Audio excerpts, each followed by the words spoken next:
Personne ne peut me dire ce qui ne va pas. Ça a commencé avec mes doigts engourdissants pendant que je tapais au travail. Ça a duré 3 jours. Quand j'ai finalement eu un rendez-vous avec un médecin, il a à peine regardé depuis son ordinateur en disant que c'était probablement un tunnel carpien.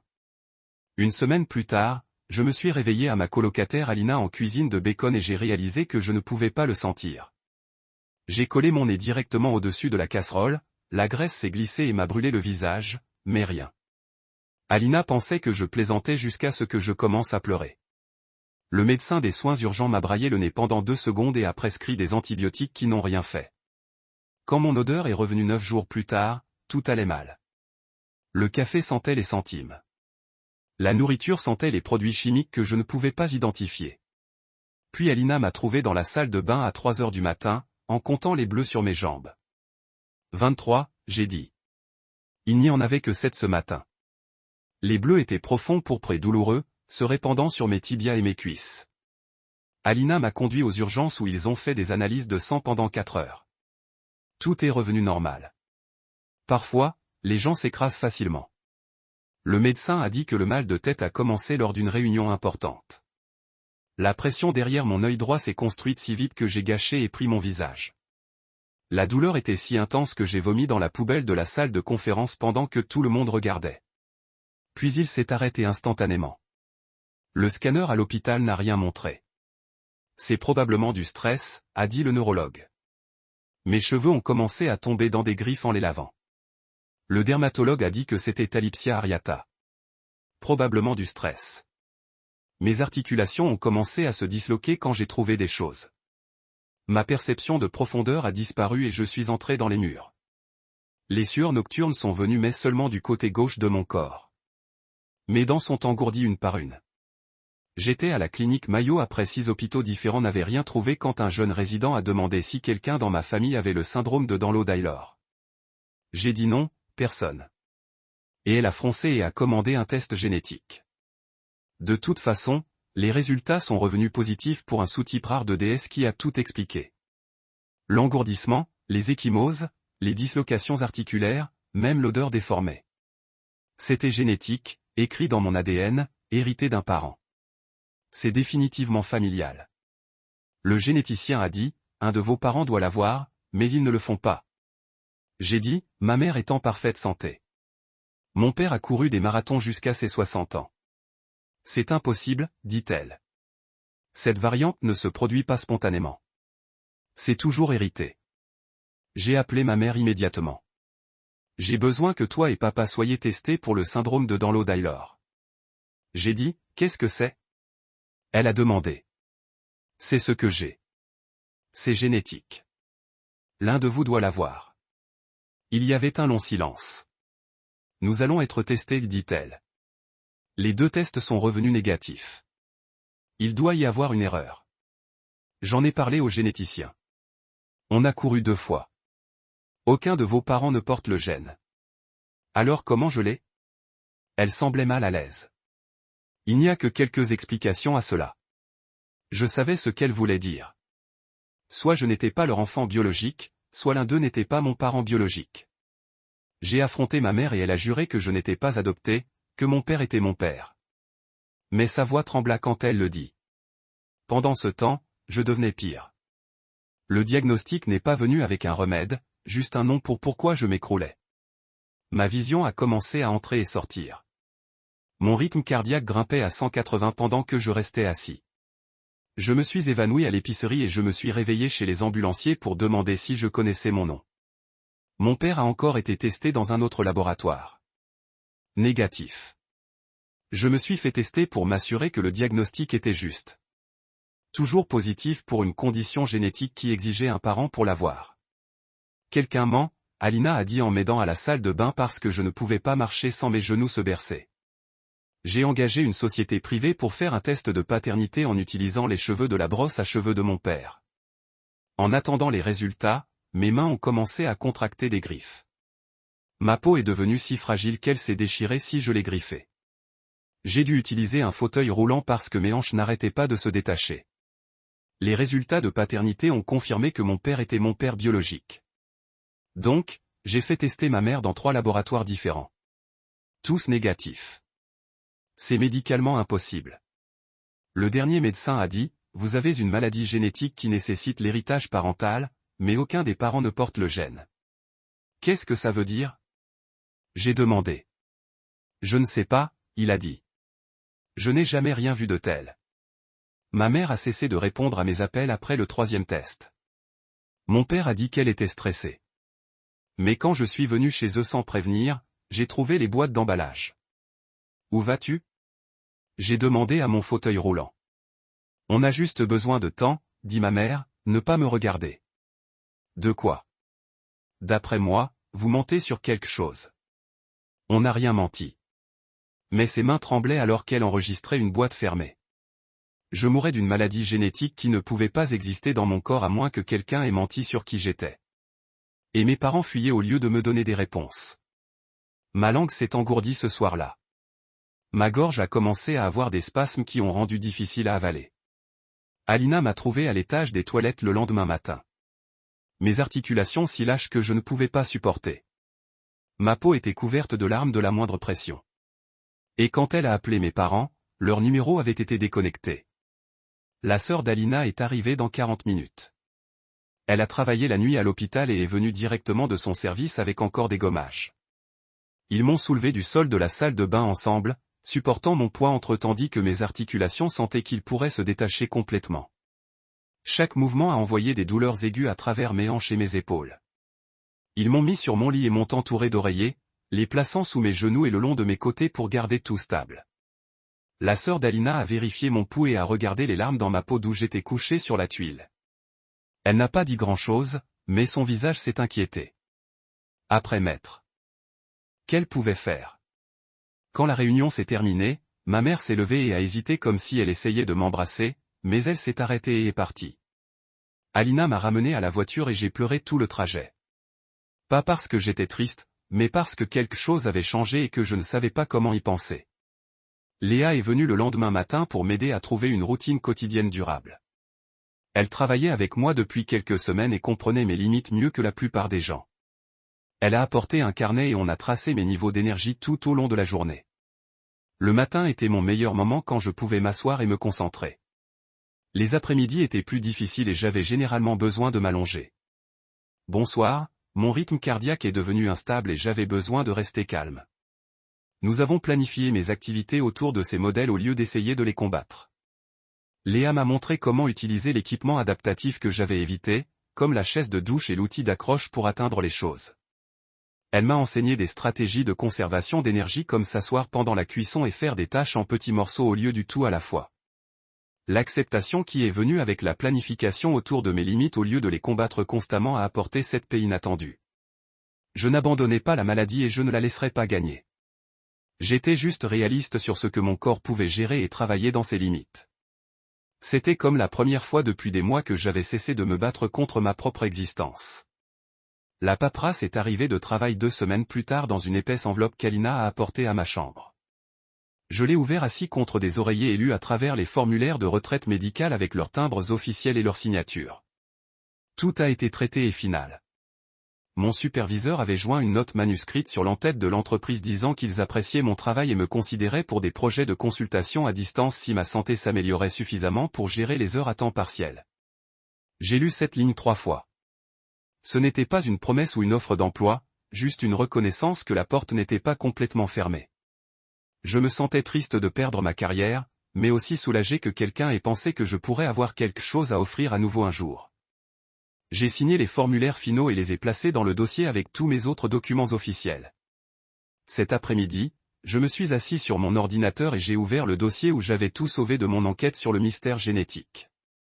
Des dizaines de fichiers avec des noms comme des écarts de chronologie et des explications possibles et l'analyse des arbres familiaux. J'avais passé des mois à construire des théories, à trouver des pistes et à créer des graphiques qui relient des points qui ne se connectent pas. Le mystère a été résolu maintenant. Mon père avait un mosaicisme gonadique. La génétique était logique. Personne n'avait menti sur des affaires ou des adoptions cachées. J'ai choisi tous les dossiers d'enquête et je les ai traînés à la poubelle, puis je les vidais définitivement. Je n'ai conservé que les dossiers médicaux organisés dans un dossier avec sous-dossier pour chaque spécialiste et condition. Supprimer ces dossiers de conspiration a eu l'impression de mettre en place quelque chose de lourd que j'avais porté. Je n'avais pas besoin de continuer à cueillir à la blessure maintenant qu'elle avait enfin commencé à guérir. J'ai passé quelques jours à penser à qui je devenais. Pas la fille malade avec le mystère génétique non résolu qui m'avait défini pendant des mois. Pas la personne qui se rétablirait et retournerait à la vie normale. Juste quelqu'un qui apprend à vivre avec une maladie chronique et une situation familiale compliquée. Le changement d'identité m'a mis mal à l'aise parce que ça signifiait accepter que certaines choses ne s'améliorent pas. Mes articulations seraient toujours instables.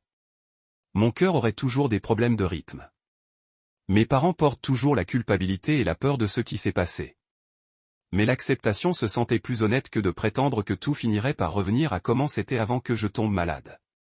Je construisais une vie différente maintenant, qui fonctionnait dans les limites de mon corps au lieu de me battre constamment contre eux. Mon père a commencé à m'envoyer des captures d'écran de sa thérapie confirmation chaque semaine. Le premier est arrivé avec un texte disant qu'il travaillait à comprendre ses propres craintes au sujet de la maladie et de la famille. J'ai enregistré chaque capture d'écran dans un dossier sur mon téléphone comme preuve qu'il essayait. 3 semaines plus tard, il est venu à un de mes rendez-vous de cardiologie avec Casper. Il s'est assis tranquillement tandis que Casper a vérifié ma fréquence cardiaque et ma pression artérielle et a ajusté ma dose de bêta-bloquant. Puis mon père a posé des questions intelligentes sur la d'autonomie et si le médicament aurait besoin d'augmenter avec le temps et quels symptômes surveiller. Ça veut dire que j'avais besoin de soins d'urgence. Casper a répondu patiemment et mon père a pris des notes sur son téléphone. Je pouvais le voir essayer de comprendre ce que j'ai vécu tous les jours au lieu de l'éviter parce que ça lui faisait peur. Après le rendez-vous, il m'a ramené chez moi et m'a aidé à rentrer sans que ça ait l'air de pitié. Ce n'était pas encore le pardon, mais c'était quelque chose. Les emails mensuels de ma mère ont commencé à arriver comme une horloge le premier de chaque mois. Ils étaient brefs et formels, généralement juste quelques phrases demandant comment je me sentais et si mes symptômes avaient changé. Elle n'a jamais appelé et je n'ai pas insisté pour des conversations téléphoniques, mais elle a répondu quand j'ai envoyé des mises à jour sur les changements de médicaments ou de nouveaux symptômes ou rendez-vous avec des spécialistes. Son ton est passé progressivement des justifications défensives aux questions délicates. Le courriel de mars m'a demandé précisément si j'avais trouvé un bon physiothérapeute. Le courriel d'avril mentionne qu'elle a lu sur EDS en ligne. Ils n'étaient ni chauds ni maternels, mais ils étaient une communication cohérente, ce qui était plus que ce que j'avais eu pendant des mois. J'ai trouvé un groupe de soutien virtuel pour les personnes atteintes du syndrome de Download-Eilor par l'intermédiaire d'un site de sensibilisation des patients. Le groupe s'est réuni 2 fois par mois en vidéo avec environ 15 membres réguliers. Lors de ma 3e réunion, j'ai partagé les résultats de mes tests génétiques, expliquant le diagnostic de mosesme gonadique et comment il avait résolu le mystère de l'héritage. J'ai gardé les pièces de théâtre de famille vagues, mais a été honnête sur combien il avait été difficile d'obtenir des tests appropriés et des réponses.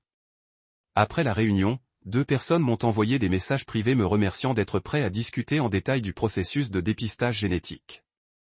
Une personne a dit que cela l'a aidé à comprendre quelles questions poser à ses propres médecins au sujet des modèles d'héritage. L'autre dit que mon histoire lui a donné le courage de pousser les membres de sa famille à se faire tester, même s'ils étaient résistants. Je ne m'attendais pas à ce que mon cauchemar soit utile à personne d'autre, mais apparemment partager les détails médicaux a aidé les gens à se défendre. Mes symptômes ont atteint un niveau de référence stable à cette époque. Certains jours étaient meilleurs que d'autres, mais je pouvais prédire mes limites et planifier en conséquence.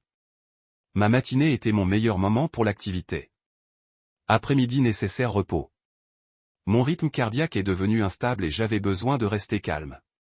Le fauteuil roulant est devenu essentiel pour des sorties plus longues comme les courses ou les rendez-vous chez le médecin. J'avais cessé d'avoir honte de l'utiliser après qu'une femme de la pharmacie m'ait dit qu'elle aurait voulu commencer à utiliser des aides à la mobilité des années plus tôt au lieu de détruire ses articulations essayant de marcher partout. Maintenant je l'ai vu comme un outil qui me laisse faire des choses que je ne pouvais pas faire autrement. La couleur violette me faisait encore sourire parfois. L'assurance a créé un problème avec mes prestations d'invalidité de longue durée en mai. La vérification n'est pas arrivée à la date prévue, et quand j'ai appelé, ils ont dit qu'il y avait un problème de documentation qui devait être examiné. J'ai paniqué immédiatement parce que je ne pouvais pas rater un paiement. J'ai appelé Federica et expliqué la situation. Elle m'a demandé d'envoyer tous les correspondants d'assurance et m'a dit qu'elle s'en occuperait. Dans les 3 jours, elle a soumis des documents médicaux supplémentaires et a appelé directement le gestionnaire de cas de la compagnie d'assurance. Le paiement a été traité et déposé avec une lettre d'excuse au sujet du retard administratif. Tout a été réglé en moins d'une semaine. Avoir quelqu'un qui savait naviguer dans le système a fait toute la différence entre une correction rapide et des mois d'appel. J'ai enregistré une note vocale sur mon téléphone une nuit quand je ne pouvais pas dormir. J'ai parlé de pardonner partiellement à mes parents, non pas parce qu'ils le méritaient ou parce que ce qu'ils faisaient était correct, mais parce que porter la colère était épuisant quand j'étais déjà si fatigué. J'ai dit que j'avais compris qu'ils avaient peur et que cette peur faisait que les gens faisaient des choses stupides. J'ai dit que j'avais choisi de laisser tomber une partie de la blessure parce que m'en tenir à ça ne m'a pas aidé à guérir. Je n'ai envoyé la note vocale à personne. C'était juste pour moi, une façon de traiter les sentiments compliqués sans avoir besoin de quelqu'un d'autre pour les valider. Je l'ai enregistré dans un dossier sur mon téléphone marqué pensée privée et je l'ai rejoué parfois quand j'ai senti la colère revenir. Mon sens de l'odeur est resté déformé, mais je m'y suis adapté. Le café sentait toujours les péniches chaque matin, mais je l'ai bu quand même en travaillant sur des mots croisés à la table de la cuisine. Mes articulations étaient soutenues par des oreillers. Mon fauteuil roulant était garé à côté de la table pour quand j'avais besoin de bouger. Mes médicaments étaient organisés dans une mallette hebdomadaire. Ma routine a été adaptée à ma réalité. C'était ma vie maintenant. Pas la vie que j'avais prévue, mais celle que j'apprenais à vivre. J'ai prévu le rendez-vous avec l'avocate handicapée pour le mardi suivant. Alina m'a conduit au bureau du centre-ville et m'a aidé à passer de la voiture à mon fauteuil roulant. Le nom de l'avocat était sur la porte en lettres claires. Elle nous a rencontrés dans le hall et nous a conduits dans une salle de conférence avec de larges portes et de l'espace pour manœuvrer. On a passé 2 heures à passer la paperasse. Elle a expliqué les directives avancées en termes simples. Que se passerait-il si je ne pouvais pas prendre de décision médicale? Qui aurait l'autorité? J'ai signé des formulaires désignant Alina comme mon mandataire de soins de santé et mon père comme secondaire. Nous avons organisé ma situation financière, établi des paiements automatiques pour les factures et créé un budget basé sur mon revenu d'invalidité. Elle a posé des questions sur ma progression des conditions et j'ai expliqué que c'était stable maintenant, gérable avec le bon équipement et la routine. Elle a mentionné que certains de ses clients souffrant de maladies chroniques avaient réussi à passer au travail à temps partiel à distance après s'être stabilisés. Nous avons discuté de ce que cela pourrait ressembler en 6 mois si ma santé restait constante. Déposer des documents, répondre aux courriels, entrer des données, des choses que je pourrais faire de la maison sur mon propre emploi du temps. La possibilité se sentait réelle au lieu de fantasmer.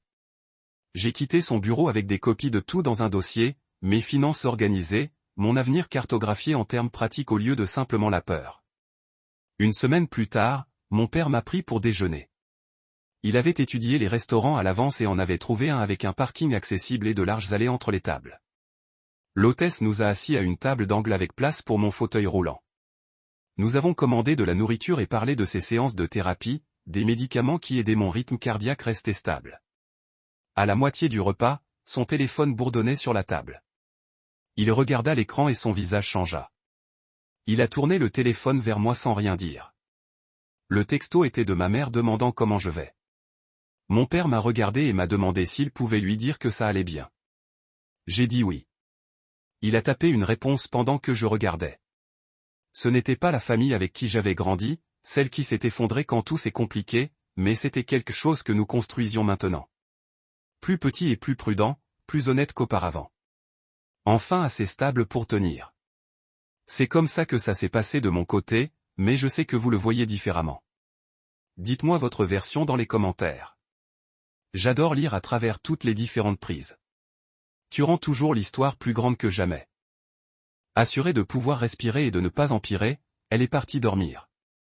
Alina est restée près du lit, son ordinateur est ouvert, cherchant des informations sur ce que nous devrions faire ensuite. Je ne pouvais pas rester là à attendre que mon corps échoue davantage.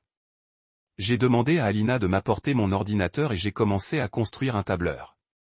Chaque symptôme est entré dans sa propre rangée avec la date à laquelle il a commencé, combien de temps il a duré, quel médecin j'ai vu, ce qu'ils ont dit que c'était, l'engourdissement dans mes doigts, les ecchymoses, les évanouissements, les dislocations articulaires, les problèmes de vision, les pics de fréquence cardiaque. J'ai ajouté des colonnes pour les résultats des tests et une autre pour ce que les médecins ont rejeté comme stress ou normal. L'organisation de tout temps donné a réduit le chaos. Je pouvais voir des modèles que j'avais déjà manqués. La feuille de calcul est passée à 3 pages.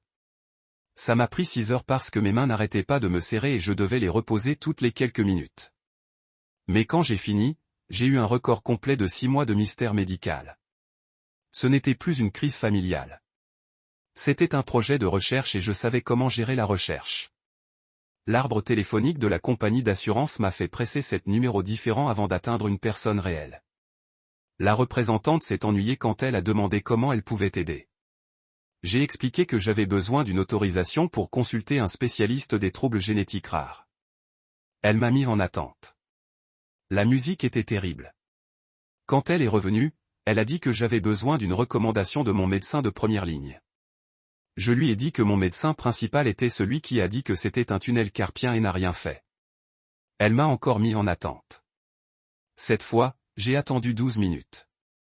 Elle est revenue dire qu'elle avait besoin du nom du spécialiste et de l'information sur la pratique. Je lui ai donné les détails pour 3 généticiens que j'avais étudiés. Le numéro 3 a duré 8 minutes.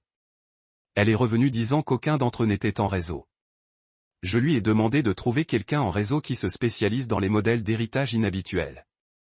Tenez le numéro 4. J'ai refusé de raccrocher. Ma batterie était à 15%. Enfin, elle a dit qu'elle avait trouvé un généticien clinique dans 2 heures qui pourrait travailler. J'ai dit oui immédiatement et elle a traité la demande de renvoi.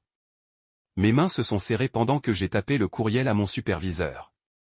Le curseur clignait dans la ligne d'objet pendant 5 minutes avant que je puisse écrire n'importe quoi. J'ai expliqué que j'avais une maladie génétique grave causant des problèmes physiques progressifs et qu'il me fallait un congé médical immédiat. L'écriture de ces mots a rendu tout cela définitif. Je n'étais plus juste malade. J'étais trop malade pour travailler. J'ai ajouté que je fournirais la documentation de mes médecins et que je suivrais la documentation sur les incapacités. Mon doigt a plané sur le bouton d'envoi. J'ai pensé à ma carrière, à mes projets, à mon bureau avec les photos de mes parents que j'aurais à enlever. Puis j'ai frappé envoyer et fermé l'ordinateur portable. Je ne pouvais plus prétendre pouvoir taper des rapports pendant que mes doigts étaient engourdis ou assister à des réunions pendant que mon rythme cardiaque touchait 180. La compagnie d'assurance a rappelé 3 jours plus tard. Ils ont approuvé la consultation de Julia Peacock, la généticienne clinique qui avait publié des recherches sur les modèles d'héritage inhabituels dans les troubles génétiques. Son premier rendez-vous était disponible dans 2 semaines. 2 semaines se sentaient impossibles quand mon corps s'écroulait tous les jours. Mais ça m'a aussi donné le temps de me préparer. J'ai imprimé chaque résultat, chaque note de médecin, chaque rapport de laboratoire. Je les ai organisés chronologiquement dans un classeur à 3 anneaux avec des onglets colorés. J'ai écrit un résumé de 2 pages du paradoxe génétique avec des citations aux résultats du test. J'ai fait des copies de tout. Julia Peacock allait avoir toutes les informations que je pouvais lui donner. J'avais besoin d'utiliser les toilettes et j'ai essayé de me lever du lit. Ma hanche droite a fait un bruit et soudain je tombais sur le côté. J'ai frappé le mur et je me suis effondré au sol. La douleur était différente cette fois, plus forte, et ma jambe était pliée à un mauvais angle. Je ne pouvais pas le repousser. J'ai essayé de me pousser, mais ma hanche ne supporterait aucun poids. Alina a entendu le bruit de la cuisine et a couru. Elle m'a trouvé sur le sol incapable de me lever. Ma hanche s'est complètement disloquée. Elle a appelé une ambulance, mais je l'ai fait annuler parce que je ne pouvais pas me permettre une autre facture d'urgence. Au lieu de cela, elle a rappelé sa sœur et ensemble, ils ont fait bouger ma hanche en tirant ma jambe droite pendant que je m'allonge sur une serviette. Après cela, nous avons tous les 2 compris que je ne pouvais pas vivre dans cet appartement en toute sécurité sans changement majeur. On avait besoin de barres dans la salle de bain, d'une chaise de douche, quelque chose pour m'aider à bouger quand mes articulations ont échoué. J'ai écrit des emails attentifs à ma tante, ma grand-mère et 2 cousins. J'ai expliqué la situation médicale sans drame, juste des faits sur le diagnostic génétique et le paradoxe des tests. J'ai demandé si l'un d'eux avait eu des nouvelles de mes parents ou s'ils savaient où ils étaient allés. J'ai dit que je n'essayais pas de causer des problèmes. J'avais besoin d'informations médicales sur les antécédents familiaux. J'ai envoyé les 4 emails un lundi matin. Mardi est passé sans réponse. Mercredi, rien. Jeudi, la réponse de ma grand-mère est revenue disant qu'elle ne voulait pas s'impliquer dans un drame familial. C'était ça. Une phrase. Les 3 autres n'ont jamais répondu. J'ai imprimé la chronologie de l'opinion de chaque médecin et diffusé les pages sur mon lit. Puis j'ai utilisé des surligneurs pour les coder par spécialité. Jaune pour les neurologues, rose pour les dermatologues, vert pour les médecins des urgences, bleu pour le généticien. Le modèle a sauté immédiatement. Chaque spécialiste avait examiné un symptôme et lui avait donné une explication simple. Le neurologue a vu des maux de tête et a dit du stress. Le dermatologue a vu la perte de cheveux et a dit alopécie. Le médecin des urgences a vu des ecchymoses et m'a dit que j'avais des ecchymoses facilement. Personne n'avait tout regardé ensemble jusqu'à ce que le généticien de la clinique Mayo. Voir les licenciements tracés visuellement me met en colère au lieu de défait. Je n'étais pas fou. Je n'étais pas stressé. 20 médecins différents n'avaient pas vu tout le tableau. La colère était meilleure que la peur. La colère voulait dire que je pouvais me battre. Mon cœur a commencé à courir pendant que j'étais assis au lit en revoyant la chronologie codée en couleurs. Je l'ai senti accélérer et me frapper dans la poitrine. J'ai vérifié mon pouls sur l'application santé de mon téléphone. 190 battements par minute. Je ne bougeais pas, je n'étais pas bouleversé, juste assis là et mon cœur sprintait. Alina a pris ses clés et m'a conduit aux urgences.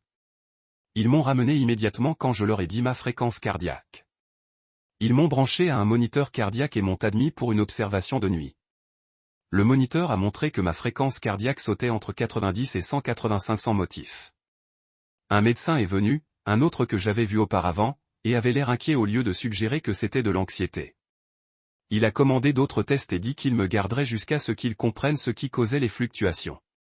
Pour une fois, quelqu'un prenait mes symptômes au sérieux. Une femme a frappé à la porte de ma chambre vers 9 h le lendemain matin. Elle s'est présentée comme Federica Lockhart, une patiente avocate et travailleuse sociale qui a aidé les gens à naviguer dans des situations médicales complexes. Elle avait vu mes notes et voulait vous aider. Je m'attendais à ce qu'elle me demande si j'étais confuse au sujet de ma famille ou si je suggérais une thérapie pour le stress. Au lieu de cela, elle s'assit et traita le mystère génétique comme un problème qui devait être résolu. Elle a posé des questions pratiques sur les laboratoires qui avaient fait les tests, si j'avais des copies de tout, ce que mon assurance avait approuvé jusqu'à présent. Elle a parlé de la situation de la façon dont quelqu'un discuterait d'une pipe cassée qui avait besoin d'être réparée, pas comme si j'inventais les choses ou si j'étais dramatique. Elle a dit qu'elle avait déjà travaillé avec des patients dans des mystères médicaux et qu'elle savait franchir les barrières bureaucratiques. Elle m'a remis sa carte et m'a dit de l'appeler directement si je frappais des murs avec une assurance ou un dossier médical. Avoir quelqu'un traite cela comme un vrai problème au lieu de questionner ma compréhension de ma propre famille se sentait comme le premier bout de terrain solide que j'avais eu depuis des semaines. 2 jours plus tard, le Venia de HR a appelé pendant que j'essayais de manger de la soupe sans que mes mains tremblent trop. Elle a expliqué le processus d'invalidité à court terme d'une voix calme qui m'a fait sentir comme un enfant à travers quelque chose d'effrayant. J'avais besoin de formulaires de 3 médecins différents, chacun certifiant des limitations spécifiques. Mon superviseur devait documenter tous les aménagements qu'il avait essayés. Je devais prouver que je ne pouvais plus faire mon travail, ce qui signifiait admettre haut et fort que ma carrière était terminée, du moins pour l'instant. Le Venia disait que je pouvais revenir quand j'étais stable. Mais nous savions tous les deux ce que signifiait la stabilité pour quelqu'un dont le corps s'écroulait activement. Elle m'a envoyé le paquet et j'ai regardé les 15 pages de questions sur ce que je ne pouvais plus faire. Typing blessé, debout blessé, penser à travers le brouillard cérébral blessé. J'ai rempli le formulaire lentement pendant 3 jours, en cochant les cases qui décrivaient une personne que je ne voulais pas être. Le physiothérapeute est arrivé jeudi matin avec un presse-papier et une mesure de bande. Elle était efficace et gentille, marchant à travers l'appartement tout en faisant des notes sur la largeur de porte et la disposition des salles de bain. Elle a recommandé une chaise de douche parce que debout dans l'eau chaude a fait mon rythme cardiaque pique. Prenez des barres pour les toilettes parce que mes hanches se sont disloquées quand j'ai tordu. Un fauteuil roulant pendant des jours où mes articulations étaient trop lâches pour faire confiance. J'ai commencé à pleurer quand elle a sorti un catalogue de fauteuils roulants et Alina s'est assise à côté de moi sur le canapé tenant ma main. Le thérapeute a attendu patiemment pendant que les pleurait à propos d'avoir besoin d'un fauteuil roulant à 26. Quand j'ai finalement arrêté, Alina a pointé vers un pourpre dans le catalogue et a dit, si je devais l'utiliser, nous devrions au moins obtenir un qui semblait bien. J'ai ri à travers les larmes et j'ai encerclé le fauteuil roulant violet, puis signé l'accord de location, me sentant comme si j'avais signé le dernier morceau de mon indépendance. Le rendez-vous avec Julia est arrivé le mardi suivant. Sa clinique était à 2 heures dans un bâtiment médical qui sentait le café au lieu de l'antiseptique. Elle était plus jeune que je ne m'y attendais, peut-être 40, avec de courts cheveux noirs et des lunettes qu'elle poussait en lisant mon dossier. J'ai expliqué toute la situation impossible. Le diagnostic positif, les parents négatifs, le test de paternité, les 3 laboratoires. Elle n'a pas interrompu ni regardé sceptique. Elle a juste écouté et pris des notes. Puis elle a examiné mes articulations, tirant doucement sur mes doigts pour montrer jusqu'où ils se sont repliés vers l'arrière, appuyant sur mes genoux pour démontrer l'hyperextension. Elle a dit avoir vu un cas similaire en 15 ans d'exercice. Un autre patient avec une variante génétique qui semblait venir de nulle part. Cette affaire a finalement été expliquée, et elle pense que la mienne aussi. En entendant un médecin traiter cela comme un mystère solvable au lieu d'une situation impossible, je voulais pleurer à nouveau, mais je l'ai tenu ensemble. Julia a sorti un document sur son ordinateur et a tourné l'écran vers moi. Elle a expliqué 3 raisons possibles de ma situation. Premièrement, le mosesme du gonadol, où un parent n'avait la mutation que dans ses cellules de reproduction, pas dans son sang ou salive que nous avions testé. Deuxièmement, erreur de laboratoire dans plusieurs installations, ce qui était peu probable, mais pas impossible. Troisièmement, la filiation faussement attribuée que mes parents cachaient, ce qui semblait exclu par le test de paternité, mais elle voulait en parler de toute façon. Chaque option exigeait différentes approches d'essai. Les tests de mosaïque gonadienne auraient besoin d'échantillons de mon père qui n'étaient ni du sang ni de la salive. L'enquête sur les erreurs de laboratoire nécessiterait l'envoi de mes échantillons dans des installations spécialisées qui utilisaient différentes méthodes. Elle a obtenu des estimations de coûts et des formulaires de consentement pendant que j'essayais de tout traiter. Les tests génétiques avancés qu'elle a recommandés coûteraient $8 000. L'assurance l'appellerait grade de recherche au lieu de médicalement nécessaire parce que j'avais déjà un diagnostic confirmé. Julia a dit que le test ne changerait pas mon traitement, juste expliquer comment j'ai obtenu l'état et les compagnies d'assurance n'ont pas payé pour des explications. J'ai senti ma poitrine serrée en pensant à $8 000 que je n'avais pas. Federica m'avait donné sa carte à l'hôpital, alors je l'ai appelée cet après-midi-là. Elle a dit que nous pourrions interjeter appel avec des lettres détaillées de spécialistes expliquant pourquoi les tests étaient importants. Pendant qu'elle parlait des délais d'appel et des exigences en matière de documentation, j'ai ouvert mon ordinateur portable et commencé à faire des recherches sur les sites de collecte de fonds médicaux. L'idée de demander de l'argent à des étrangers m'a rendu malade. Mais il en est de même de vivre avec un diagnostic impossible que personne ne pouvait expliquer. Alina est rentrée à la maison ce soir-là et s'est assise en face de moi à la table de la cuisine. Elle avait l'air fatiguée d'une façon que je n'avais pas remarquée. Elle a dit qu'elle avait besoin d'une nuit par semaine où elle n'avait pas à être ma nourrice, juste ma colocataire. Je me suis senti immédiatement coupable, mais elle a continué à parler avant que je puisse m'excuser. Elle m'a aidé à me doucher et à m'habiller pendant 3 semaines. Elle avait coupé ma nourriture et m'a aidé à aller aux toilettes et à me surveiller toutes les heures de la nuit. Elle m'aimait et voulait aider, mais elle avait besoin d'une nuit pour voir ses amis, aller à un rendez-vous ou juste rester seule dans sa chambre sans s'inquiéter si j'étais tombé. J'ai réalisé que j'avais été tellement concentré sur ma propre crise que je n'avais pas vu à quel point je lui demandais. Nous avons créé un programme où sa sœur couvrirait mercredi soir, donnant à Alina une pause garantie chaque semaine. Je l'ai remerciée et elle m'a serré soigneusement, en évitant mes épaules lâches. Le lendemain matin, un courriel est apparu dans ma boîte de réception à partir d'une adresse que je ne reconnaissais pas. Le sujet a dit, s'il vous plaît, arrêtez. Il n'y avait pas de signature, mais je connaissais le style d'écriture de ma mère immédiatement. La ponctuation soignée, le ton formel, la façon dont elle a évité les contractions. Elle m'a demandé d'arrêter d'enquêter et d'accepter le diagnostic. Elle a dit que je rendais tout plus difficile en exigeant des réponses qui n'importent pas. Elle a dit que la famille avait besoin de paix, pas plus de tests et de questions. Je l'ai lu 3 fois, mes mains tremblant de colère. Elle a coupé son téléphone et s'est enfuie. Et maintenant elle me disait d'arrêter de chercher des réponses sur mon propre corps. Je voulais écrire quelque chose en colère, mais au lieu de cela, j'ai fermé l'ordinateur portable et je suis assis là à respirer fort. J'ai décidé ce soir-là que je ne m'arrêtais pas, mais je ferais ça bien. Plus de spirales de recherche désespérées de la nuit où je me suis convaincu de théories impossibles. Plus de messages accusatoires à des parents qui ne méritaient pas d'être entraînés dans ça. J'ai ouvert un nouveau document et rédigé des règles claires pour moi. Il suffit d'effectuer des tests médicalement valides par les voies appropriées. Maintenez la documentation de tout. Respectez les limites tout en cherchant toujours la vérité. Ne laissez pas le mystère consumer toute mon identité. J'ai imprimé les règles et les ai enregistrées sur mon mur où je pouvais les voir tous les jours. Julia a appelé 3 jours plus tard pour expliquer plus en détail le mosesme gonadique. Elle a dit que cela signifiait qu'un parent ne pouvait avoir la mutation que dans ses spermatozoïdes ou ovocytes, pas dans les échantillons de sang ou de salive que nous avons testés. C'était rare, mais médicalement documenté. Les parents atteints d'un mosesme gonadal peuvent transmettre des conditions génétiques à leurs enfants tout en testant eux-mêmes le négatif. Ça expliquerait pourquoi les tests réguliers de mon père sont négatifs. Ça expliquerait tout. Les tests exigeraient que mon père fournisse différents échantillons, ceux qui contenaient réellement des cellules de reproduction. Elle a commencé à expliquer les exigences spécifiques, mais j'ai déjà compris ce qu'elle voulait dire. La lettre de refus d'assurance est arrivée vendredi. Il a dit que mon diagnostic a déjà été confirmé par des tests standards, et que d'autres enquêtes étaient inutiles pour le traitement. Le séquençage avancé dont j'avais besoin a été classé comme niveau de recherche, pas médicalement nécessaire. Je voulais crier sur la logique bureaucratique qui disait que mon existence impossible ne justifiait pas une enquête. Je voulais jeter la lettre à travers la pièce. Au lieu de cela, je l'ai déposée soigneusement dans mon dossier médical et appelé Federica pour commencer le processus d'appel.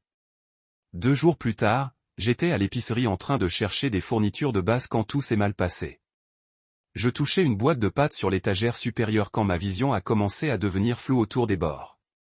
J'ai cligné fort et j'ai essayé de me concentrer, mais l'obscurité s'est étendue vers l'intérieur comme quelqu'un fermait des rideaux sur mes yeux.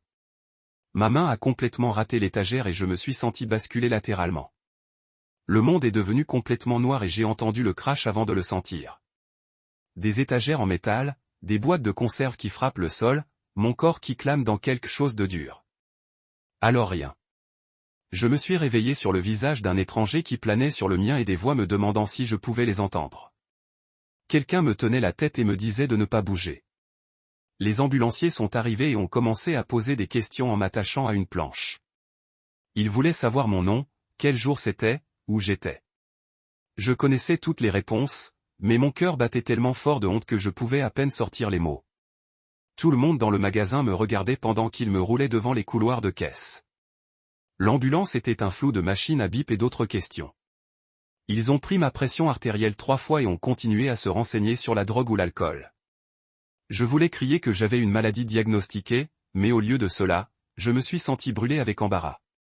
Les urgences m'ont relâché après 4 heures de tests qui n'ont rien montré de nouveau. Federica a appelé ce soir-là pour me voir et je lui ai parlé de l'effondrement. Elle a dit qu'on devait aller plus vite dans l'appel et m'a demandé de venir à son bureau le lendemain matin. J'y ai pris le bus parce qu'Alina devait travailler et je ne me faisais pas confiance pour conduire. Federica avait des papiers sur son bureau quand je suis arrivé. Elle m'a fait suivre le processus d'appel étape par étape, expliquant les formulaires dont j'avais besoin et les médecins qui devaient écrire des lettres. Puis elle s'est arrêtée et m'a regardé attentivement. Elle a dit qu'elle connaissait quelqu'un qui pourrait aider mes parents. Un médiateur professionnel nommé Gregoriaouis qui travaillait avec des familles en crise. L'idée a fait basculer mon estomac, mais d'une bonne façon. Une conversation structurée avec une personne neutre était plus possible que mes appels téléphoniques désespérés et mes courriels qui n'allaient nulle part. Federica a écrit ses coordonnées et a dit qu'elle le contacterait si je le voulais. J'ai dit oui immédiatement. Cette nuit-là, je me suis assis dans ma chambre avec mon téléphone contre une pile de livres. J'ai ouvert l'application de la caméra et regardé mon propre visage sur l'écran pendant 5 minutes avant de frapper record. J'ai gardé ma voix calme et expliqué les faits médicaux sans pleurer ni accuser personne. J'ai parlé du mosesme gonadique et comment cela signifiait que la variante génétique pouvait être dans les cellules de reproduction, mais pas dans le sang ou la salive. J'ai dit que les tests pouvaient tout résoudre et que je n'essayais de blâmer personne ou de prouver qu'il mentait. J'avais juste besoin de comprendre mon propre corps pour obtenir un traitement approprié. La vidéo durait 3 minutes. Je l'ai regardée 2 fois pour m'assurer que j'avais l'air raisonnable et pas en colère. Puis je l'ai envoyée aux adresses e-mail de mes 2 parents avant de pouvoir changer d'avis. Mon doigt s'est secoué quand j'ai frappé envoyer. 3 jours se passèrent sans réponse de mes parents. Puis mon téléphone a sonné d'un numéro que je n'ai pas reconnu. J'ai failli ne pas répondre, mais quelque chose m'a fait décrocher. C'était le petit frère de mon père à qui je n'avais pas parlé depuis plus d'1 an. Il a dit qu'il avait entendu que j'avais des problèmes de santé et qu'il voulait vérifier. On a parlé quelques minutes avant qu'il ne mentionne quelque chose qui a fait refroidir mon corps. Il disait que mon père avait des sortes d'évanouissement quand ils étaient adolescents. Il s'est évanoui au hasard sans raison que les médecins puissent trouver. Ils se sont arrêtés quand mon père avait 19 ans et personne n'a jamais compris ce qui les a causés. Mes mains ont commencé à trembler si fort que j'ai failli faire tomber le téléphone. Je lui ai demandé de répéter ce qu'il a dit. Il l'a fait et a ensuite demandé pourquoi cela comptait. Je lui ai dit que cela pourrait être lié à mon état et les remercier d'avoir appelé. Après avoir raccroché, je me suis assis là à regarder le mur. Mon père avait des sorts d'évanouissement inexpliqués en tant qu'adolescent, comme je l'avais fait maintenant, comme quelqu'un avec des EDS non diagnostiqués. Je devais récupérer mes affaires le lendemain. Alina m'a proposé de venir avec moi, mais j'ai dit que je pouvais m'en occuper. C'était une erreur. J'ai roulé mon fauteuil roulant dans le bureau en essayant d'être rapide et silencieux. J'étais presque à mon bureau quand j'ai entendu des voix de la salle de pause. 2 collègues parlaient de moi. L'un d'eux a dit qu'il était pratique que je sois tombé malade quand le grand projet était dû. L'autre a ri et a dit que je faisais probablement semblant pour l'attention. J'ai gelé dans le couloir comme si quelqu'un m'avait frappé dans la poitrine. Puis Levenia est apparue du coin. Elle les avait entendus aussi. Son visage est devenu dur et elle est entrée directement dans la salle de pause. J'ai entendu sa voix forte et professionnelle, leur rappelant que mes renseignements médicaux étaient protégés et que le fait de parler de collègues était inacceptable. Elle a dit que si elle entendait encore quelque chose comme ça, il y aurait des conséquences formelles. Quand elle est revenue, elle m'a vu assis là et m'a serré l'épaule. Elle m'a aidé à ranger mon bureau et m'a emmené à l'ascenseur sans mentionner ce qui s'était passé. Casper, le cardiologue, m'a lancé sur un bêta-bloquant appelé Propranolol. 2 jours plus tard, il m'a aussi donné des bas de compression d'ordonnance qui sont montés sur mes cuisses. Il a expliqué qu'ils aideraient à empêcher le sang de me mettre dans les jambes quand je me suis levé. Le médicament m'a fatigué et un peu étourdi au début, mais en une semaine j'ai remarqué la différence. Mon rythme cardiaque est resté en dessous de 120, même quand j'étais debout. Les pics qui ont frappé 180 pour aucune raison sont devenus moins fréquents et moins sévères. Ce n'était pas un remède, mais ça rendait la vie quotidienne plus gérable. Je pouvais m'asseoir plus longtemps sans me sentir comme si j'allais m'évanouir. Les bas de compression étaient chauds et inconfortables, mais ils travaillaient. Pour la première fois depuis des mois, j'ai eu l'impression que quelque chose aidait plutôt que de simplement documenter comment je tombais. Alina a passé une semaine à interviewer des aides à domicile. Elle a fait une liste de questions et a vérifié des références comme elle embauche pour un travail sérieux. 3 femmes différentes sont venues à l'appartement pour des entretiens. La première a parlé à Alina au lieu de moi, comme si je n'étais pas assis là. Le deuxième semblait sympa, mais n'arrêtait pas de vérifier son téléphone. Le troisième était Léa Hampton. Elle avait 40 ans avec des mains calmes et une façon directe de parler. Elle m'a demandé ce que j'avais besoin d'aider à écouter mes réponses sans me faire sentir brisé. Alina l'a engagée pour venir 3 matins par semaine pour aider à la douche et la préparation de repas. Avoir un soignant professionnel avait envie d'admettre que je ne pouvais plus prendre soin de moi, mais cela signifiait aussi qu'Alina pourrait aller travailler sans m'inquiéter que je tomberais sous la douche et rester là pendant des heures. Léa a commencé le lundi suivant. Elle était efficace et gentille et n'a pas fait grand-chose de m'aider avec des choses qui étaient simples. Julia a appelé plus tard cette semaine pour discuter des prochaines étapes pour les tests. Elle a expliqué que vérifier le mosesme du gonadol chez un mâle exigeait d'analyser les cellules de sperme spécifiquement. Cela signifiait que mon père aurait besoin de fournir un échantillon de sperme dans une clinique de fertilité. La conversation était purement médicale mais profondément inconfortable. Elle a parlé des procédures de collecte et des exigences de laboratoire pendant que je me sentais chaud. Je ne savais pas comment demander ça à mon père. On ne parlait même pas. Il avait fui l'état et débranché son téléphone. Je devais maintenant le contacter et demander un des échantillons les plus personnels possibles. Julia a dit qu'elle pourrait lui envoyer des informations directement si j'ai fourni les coordonnées. J'ai dit que j'y réfléchirais, mais je ne savais pas si je pouvais le faire. Federica m'a aidé à déposer l'appel d'assurance la semaine prochaine. Nous avons inclus des lettres de 3 spécialistes différents expliquant pourquoi le test génétique avancé était médicalement nécessaire. Chaque lettre détaillait comment les tests standards n'avaient pas expliqué mon schéma de succession et comment le séquençage spécialisé pouvait fournir des réponses qui auraient une incidence sur mon plan de traitement. Federica a également suggéré de lancer une campagne de financement à titre de soutien en cas d'échec de l'appel. J'ai créé un compte sur un site de financement médical et j'ai écrit une brève explication de ma situation. Je ne m'attendais pas beaucoup, mais en 2 jours, d'anciens collègues ont commencé à contribuer. Je savais à peine que l'université envoyait de petits dons. Même des cousins lointains que je n'avais jamais rencontrés. Chaque notification m'a fait pleurer un peu parce que je n'avais pas réalisé combien de personnes faisaient attention ou se souciaient assez pour aider. Gregorio Sage m'a appelé 3 jours après que Federica l'ait contacté. Sa voix était calme et professionnelle. Il a expliqué qu'il se spécialisait dans l'aide aux familles ont des conversations difficiles quand les émotions étaient trop élevées pour la communication directe. Il a dit que son travail n'était pas de prendre parti ou de forcer quelqu'un à se réconcilier. Il a juste créé un espace sûr pour que les gens parlent sans que les choses explosent. Il m'a demandé si je voulais qu'il communique avec mes parents sur une entête professionnelle neutre. J'ai dit oui. Il a expliqué le processus étape par étape. Il enverrait des lettres à leurs dernières adresses connues offrant une communication médiatisée. Les lettres soulignent qu'il s'agit d'informations médicales et de santé familiale, et non de blâme ou de jugement. Il a dit que certaines personnes ont répondu tout de suite et que d'autres avaient besoin de temps pour se sentir en sécurité. Il m'a dit de ne pas m'attendre à des résultats immédiats, mais qu'il continuerait à essayer si je le voulais. Je lui ai donné la permission de les contacter et j'ai attendu pour voir si quelque chose allait arriver. En une semaine, Gregorio a envoyé les lettres certifiées à mes parents. Il a appelé pour me dire qu'ils étaient dans le courrier et que je devrais m'attendre à des mises à jour dans environ 10 jours selon le délai de livraison et de réponse. J'ai vérifié obsédément les numéros de suivi sur le site du service postal, en regardant les lettres passées par les installations de tri et sur les camions de livraison. La lettre de ma mère était livrée un mardi matin.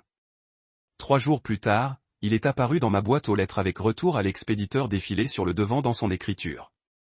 Elle ne l'avait même pas ouverte. J'ai tenu l'enveloppe non ouverte et senti quelque chose se déplacer en moi de la douleur à quelque chose de plus froid et plus déterminé. La lettre de mon père a été remise aussi, mais rien n'est revenu. Gregorio a dit que c'était en fait un bon signe parce que cela signifiait qu'il le lisait au moins au lieu de le rejeter carrément. 2 semaines après que Gregorio a envoyé les lettres, Federica a appelé avec des nouvelles sur l'appel d'assurance. Sa voix était excitée d'une manière que je n'avais pas entendue auparavant. La compagnie d'assurance avait approuvé une couverture partielle pour les tests génétiques avancés après avoir examiné son mémoire détaillé sur la nécessité médicale. Elle a cité 3 cas précédents différents où des tests similaires ont été jugés essentiels pour la planification du traitement. Je devais encore $3 000 de poche pour la partie qu'il ne couvrirait pas, mais c'était mieux que la totalité de $8 000. La campagne de financement avait recueilli $1 500 jusqu'à présent, ce qui signifiait que je n'avais besoin que de trouver $1 500 de plus. Federica a dit qu'elle continuerait à chercher des subventions ou des programmes d'aide qui pourraient couvrir le reste. Je l'ai remercié environ 6 fois avant de raccrocher, puis immédiatement commencé à pleurer parce que c'était comme la première fois depuis des mois que quelque chose était en ma faveur. Le soulagement a duré exactement 4 jours.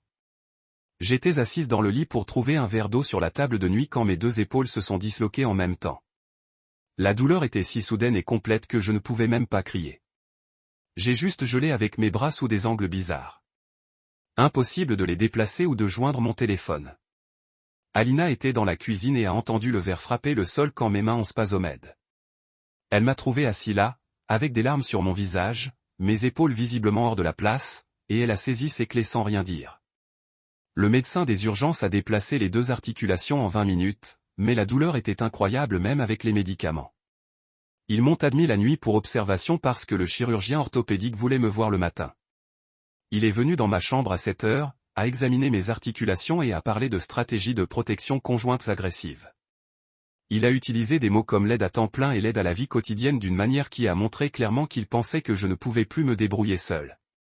Il a modifié mon plan de soins pour inclure plus de soutien, plus de thérapie physique, et une conversation sérieuse sur la question de savoir si j'avais besoin de quelqu'un avec moi tout le temps. Alina s'est assise sur la chaise à côté de mon lit, qui semblait épuisée, et je savais que je ne pouvais pas continuer à dépendre d'elle comme ça. Pendant que j'étais encore à l'hôpital, Julia a appelé pour me dire qu'elle avait soumis une demande au service de santé de l'État pour ma tâche de sang nouveau-né.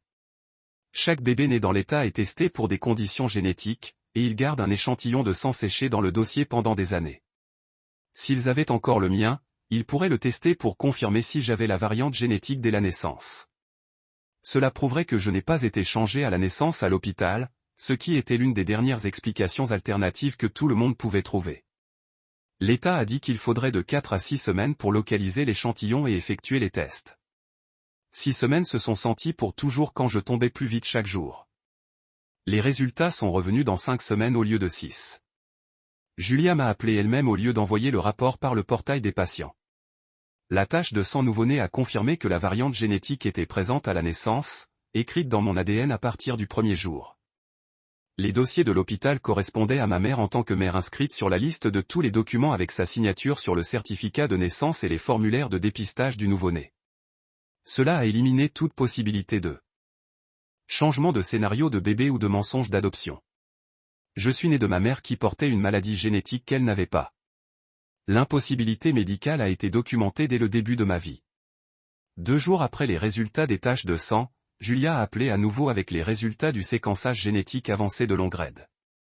Reste demandé et sur Spotify maintenant. Consultez le lien dans la description ou les commentaires. Les résultats étaient techniques et pleins de termes que je ne comprenais pas, mais elle l'a expliqué dans un langage plus simple. Les marqueurs génétiques entourant ma variante DS ont suggéré qu'elle venait du côté paternel, basé sur les patrons d'héritage dans mon ADN. L'analyse était probabiliste plutôt que définitive, mais plusieurs indicateurs ont indiqué que mon père était la source même si son sang et sa salive avaient testé négativement 3 fois. Julia a dit que cela a renforcé la théorie du mosaicisme gonadique parce qu'il montrait un héritage paternel sans expression paternelle dans les tissus du corps. La science était compliquée, mais cela signifiait que nous nous rapprochions d'une réponse réelle. Le Venia a appelé les RH la même semaine pour organiser une réunion officielle sur le passage de l'invalidité de courte durée à l'invalidité de longue durée. Elle était professionnelle et gentille, me promenant à travers la paperasse, la chronologie et le pourcentage de salaire que je recevrais. La réunion a eu lieu dans une salle de conférence au bureau, et je suis venu dans mon fauteuil roulant parce que mes hanches n'étaient pas assez stables pour risquer de marcher. Voir mes anciens collègues dans le couloir était plus dur que prévu. Ils souriaient et agitaient, mais ne savaient pas quoi dire, et je ne savais pas quoi dire non plus. La réunion elle-même était très bien, juste des signatures et des explications de bénéfices, mais ça semblait fermer une porte sur mon ancienne vie. Alina m'a ramené chez moi après, et j'ai pleuré dans la voiture pendant 20 minutes alors qu'elle était assise tranquillement et n'a pas essayé de la rendre meilleure. Le bêta-bloquant et les bas de compression fonctionnaient mieux que prévu. Mon rythme cardiaque est devenu moins fréquent et moins sévère au cours des semaines suivantes. Je pourrais m'asseoir sans que mon cœur saute à 150. Je pourrais supporter de courtes périodes sans me sentir comme si je pourrais m'évanouir. Casper a dit que ce niveau de contrôle était réaliste pour maintenir à long terme avec des ajustements de médicaments au besoin. C'était la première bonne nouvelle médicale depuis des mois. La première fois, un médecin a dit que quelque chose resterait mieux au lieu de s'aggraver plus lentement. J'ai gardé cette nouvelle comme un radeau de sauvetage. 3 jours plus tard, un autre email anonyme est arrivé dans ma boîte de réception. Le sujet a dit « Avertissement final ». Et le message était plus puissant qu'avant. Il a dit que je détruisais la famille en poursuivant cette enquête et a exigé que j'arrête de contacter quelqu'un à ce sujet. Le ton était la voix de l'avocat de ma mère, précise et menaçante avec des mots soigneusement choisis qui s'arrêtaient juste à court de menaces légales réelles. Il m'a mis en colère d'une certaine façon. Le premier email n'avait pas. J'ai écrit pour fixer une limite claire. J'ai dit que j'avais le droit de comprendre mon état de santé et que je ne m'arrêtais pas. J'ai dit qu'elle pourrait bloquer mes emails si elle ne voulait pas entendre de moi, mais je n'allais pas prétendre que le mystère génétique n'existait pas simplement parce que ça la rendait inconfortable. Je l'ai envoyé avant de pouvoir me deviner. La même semaine, Gregorio a appelé avec une mise à jour. Il avait localisé le lieu de travail de mon père au moyen de dossiers publics et envoyé une lettre professionnelle expliquant la situation médicale et demandant le contact. 3 jours plus tard, mon père a appelé Gregorio directement. Ils ont parlé pendant 40 minutes et mon père a accepté une réunion médiatisée. Il a dit que ma mère refusait de participer et ne voulait pas qu'il me parle non plus, mais il allait le faire de toute façon. Gregorio a prévu la réunion pendant 2 semaines dans son bureau. Il a dit que mon père avait l'air effrayé mais disposé, ce qui était plus que ce qu'on avait déjà eu. J'ai marqué la date sur mon calendrier et j'ai essayé de ne pas penser à ce que je dirais quand j'ai enfin revu mon père après tous ces mois. J'ai passé les 2 jours suivants à lire tout ce que je pouvais trouver sur le mosaicisme génétique et les modèles d'héritage. Les articles de recherche utilisaient des mots que j'ai dû regarder 3 fois avant qu'ils aient un sens. Mais j'ai continué parce que comprendre la science semblait être le seul contrôle que j'avais laissé. J'ai trouvé un forum de soutien en ligne pour les personnes atteintes de troubles génétiques rares et j'ai passé 1 heure à écrire un post qui expliquait ma situation sans utiliser de nom ni de détails d'identification. J'ai décrit le paradoxe de l'héritage, les tests parentaux négatifs, la paternité confirmée, et demandé si quelqu'un avait rencontré quelque chose de similaire. Je l'ai posté à 11 la nuit et ne m'attendais pas à des réponses pendant des jours. Mais quand j'ai vérifié mon téléphone 2 heures plus tard, il y avait déjà 3 réponses. 2 personnes ont dit avoir entendu parler de cas similaires impliquant quelque chose appelé mosesme gonadolique, où un parent porte une mutation seulement dans ses cellules reproductives. Une personne a partagé des liens avec 3 articles de recherche que je n'avais pas trouvés, y compris une étude de cas de 2018 sur un père qui a testé négatif dans des échantillons de sang, mais positif dans l'analyse de sperme. Je suis resté debout jusqu'à 4 heures du matin en lisant ces articles, mes mains tremblant alors que j'ai souligné des passages sur la façon dont cela pourrait expliquer l'infertilité et les paradoxes d'héritage. La réunion avec mon père était prévue pour 14 heures un jeudi. Alina m'a conduit au bureau de Gregorio en ville, m'aidant à passer de la voiture à mon fauteuil roulant parce que mes hanches se sentaient lâches et instables ce matin-là. Le bâtiment du bureau était bien accessible, et Gregorio nous a rencontrés dans le hall pour nous montrer sa salle de conférence. Mon père était déjà là, assis à une longue table, les mains pliées devant lui. Il avait l'air 10 ans plus vieux que je ne me souviens, ses cheveux plus gris, son visage attiré et fatigué. Il s'est levé quand je suis entré, mais il ne s'est pas déplacé vers moi, et je pouvais voir que ses mains tremblaient aussi. Gregorio a expliqué les règles de base de la conversation, gardant sa voix calme et professionnelle, et a ensuite demandé à mon père de partager ce qu'il voulait dire. Mon père a nié avoir une liaison, sa voix au début, et je l'ai cru parce que je n'avais jamais pensé que c'était la réponse de toute façon.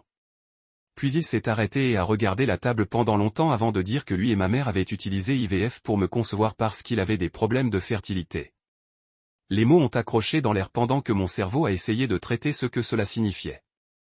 J'ai demandé quel type de problème de fertilité et il a dit faible nombre de spermatozoïdes et problèmes de motilité qui rendaient la conception naturelle presque impossible. Alina a atteint et serré ma main parce qu'elle comprenait avant que je fasse ce que cette révélation a changé. J'ai sorti mon téléphone et montré à mon père l'article de recherche sur le mosesme gonadique. Mes doigts sont maladroits sur l'écran. S'il avait des problèmes de fertilité, j'ai expliqué que cela pourrait signifier qu'il avait la variante génétique seulement dans ses spermatozoïdes, pas dans son sang ou sa salive, ce qui expliquerait pourquoi tous ces tests réguliers sont revenus négatifs. Mais j'ai toujours hérité de la mutation. Mon père lisait l'article lentement, ses lèvres bougeaient légèrement, et quand il regardait, ses yeux étaient mouillés.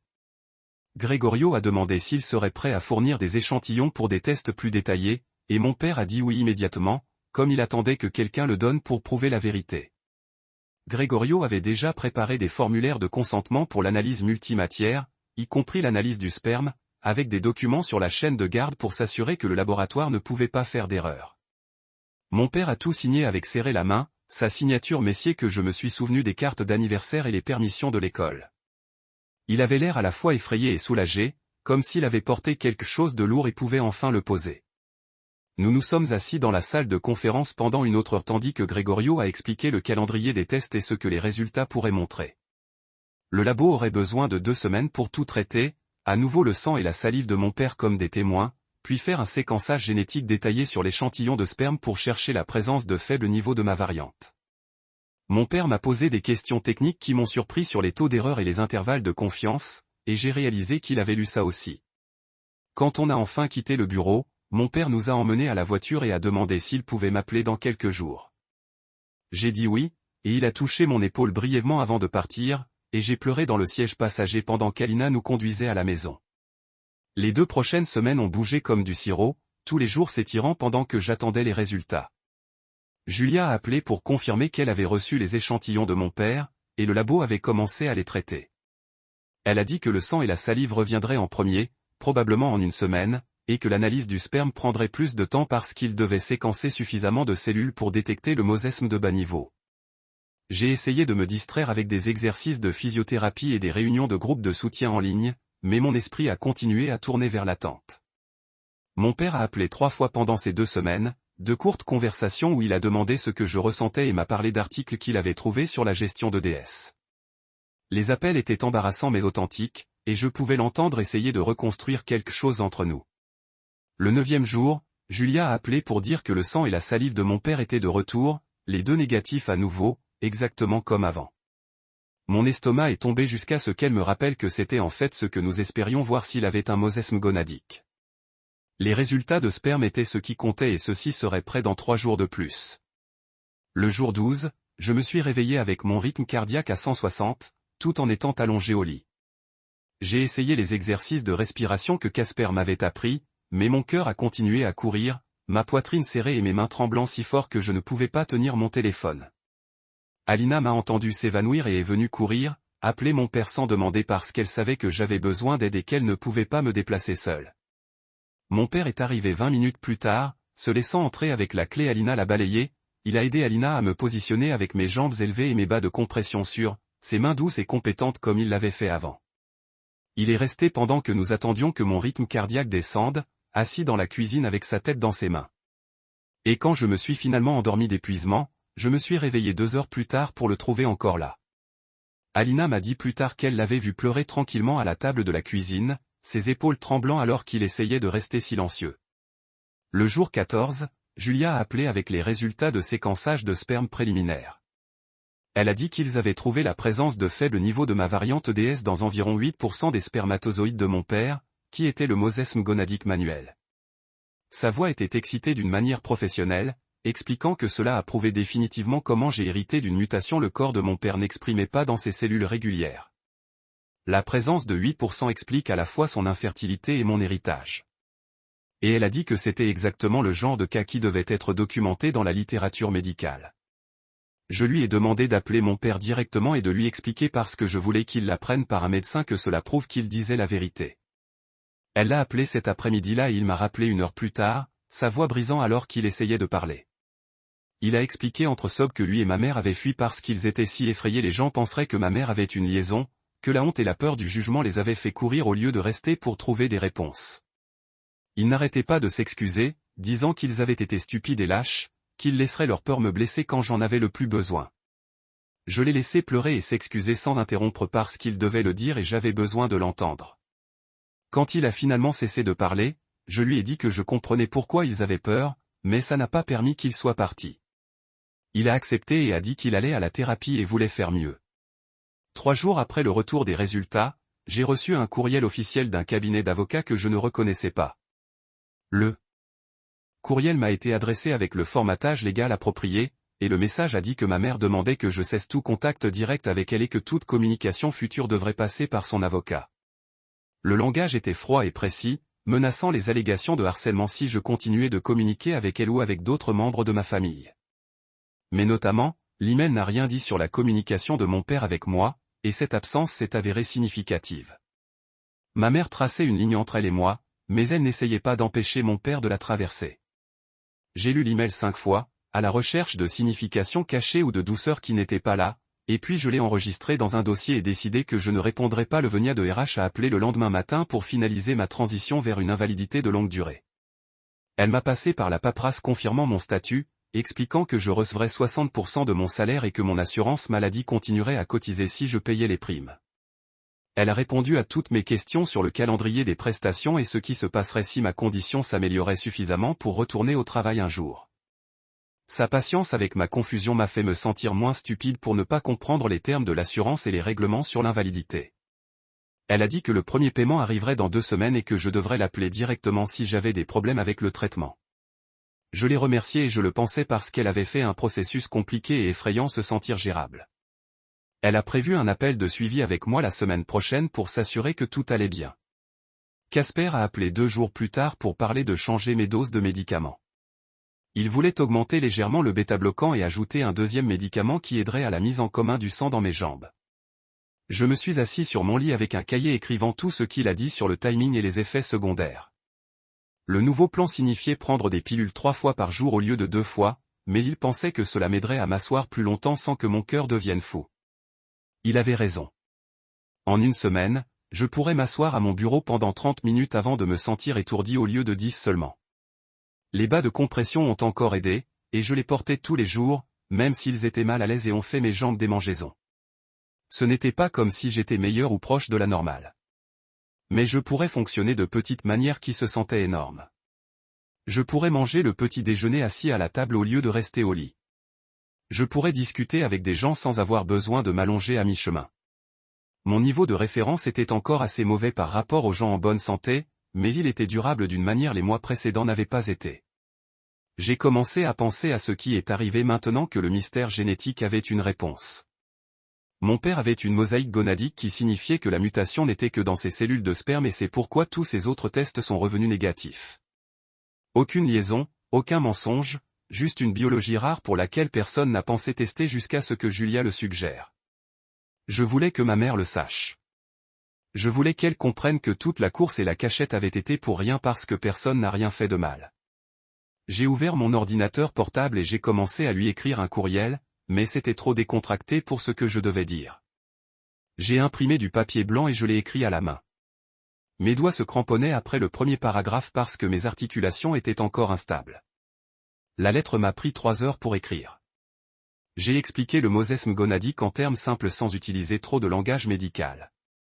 J'ai inclus que les tests de papa étaient négatifs parce que la mutation n'était pas dans son sang ou sa salive, seulement dans ses cellules reproductives. J'ai écrit que cela prouve que personne n'a eu une liaison et que toute la situation était juste extrêmement rare génétique. Je ne m'excuse pas d'enquêter parce que je n'étais pas désolé. J'avais le droit de comprendre mon propre corps et mon propre ADN, mais j'ai gardé le ton neutre et ne l'ai pas accusé de rien. J'ai fini en disant que j'aimerais parler quand elle était prête et que j'ai compris qu'elle avait besoin de temps. Je l'ai lu 5 fois, pour tout ce qui semblait en colère ou méchant.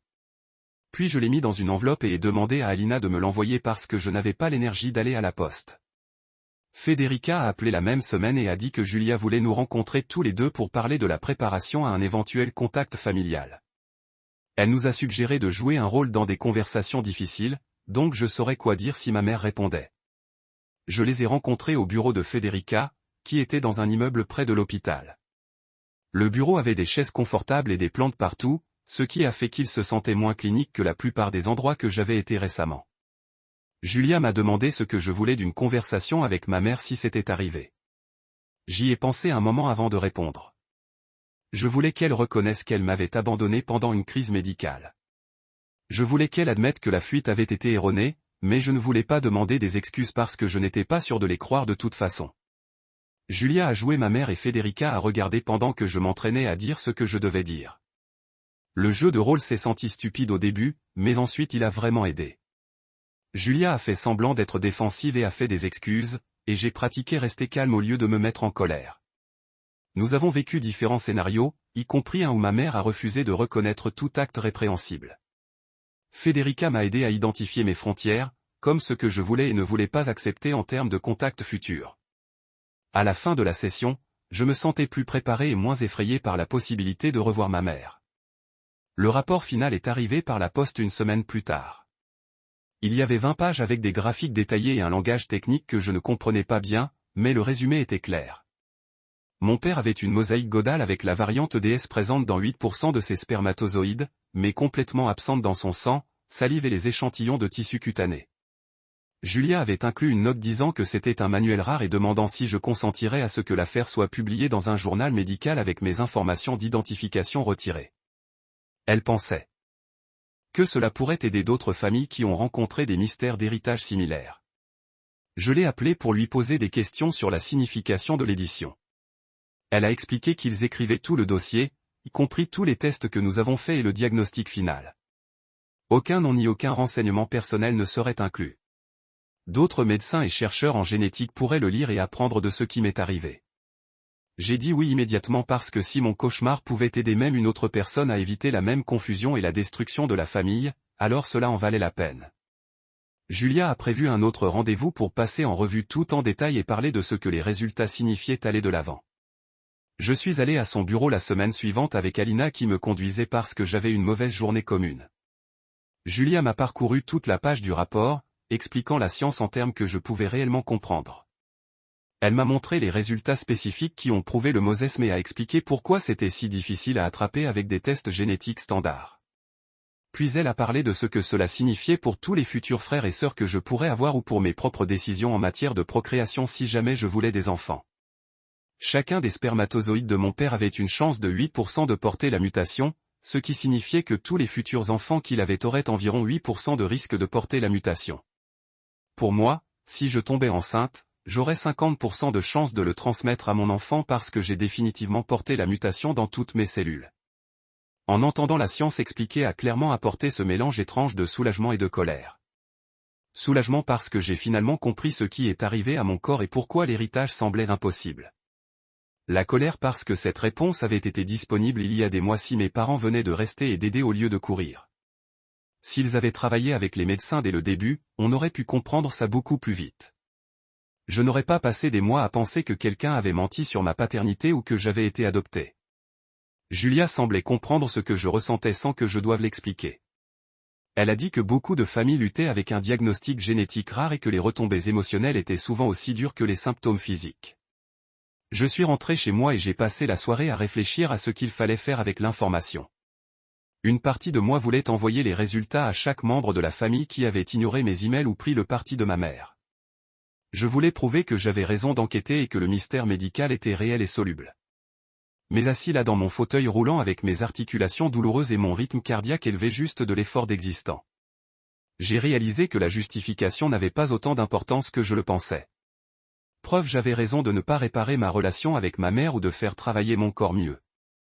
Ça ne détruirait pas les mois d'abandon où la famille élargie s'occuperait soudainement. Je voulais juste aller de l'avant avec ma vie et gérer mon état et éventuellement avoir une sorte de relation à nouveau avec mes parents.